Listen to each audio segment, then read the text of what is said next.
Sveiki, su jumis Smagus Užkandis ir šiandieną mes gaminsime midijas balto vyno padaže. Taigi mums šiandieną prireiks vieno šaloto, kurį susipjaustysime pradžių šiaudeliais ir laikome pirštus užlenkę į save, kad neįsipjautume. Kai susipjaustome šiaudeliais, susismulkiname į kubelius.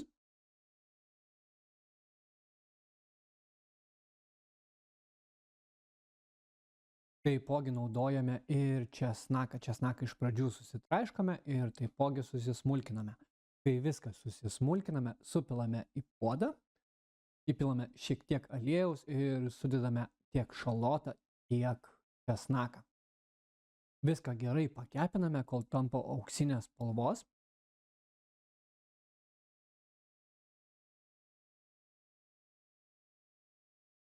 Ir įpilame šlakelį balto vyno. Viską gerai išmaišome ir nugariname vyną, kad neliktų alkoholio.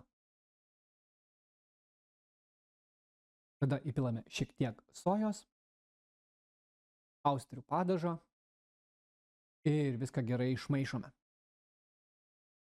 Truputėlį paverdame ir supilame grietinėlę. Grietinėlę supilus, ją paverdame, kad jinai sutirštėtų. Kai grietinėlė sutirštėja, sudedame midijas į puodą. Subėrus midijas į puodą, pavirkite šiek tiek uždarytų dangčiu apie 5 minutės, atsidarykite dangtį ir dar pavirkite 5 minutės maišydami, kad grietinėlė šiek tiek sutirštėtų.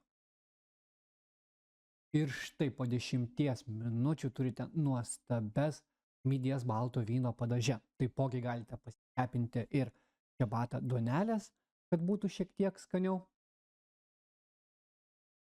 ar paprastos duonos. Taigi, tikiuosi patiko jums šis receptas ir susimatysime kitą kartą. Nepamirškite subscribinti mano kanalą ir linkiu jums skanaus gaminimo.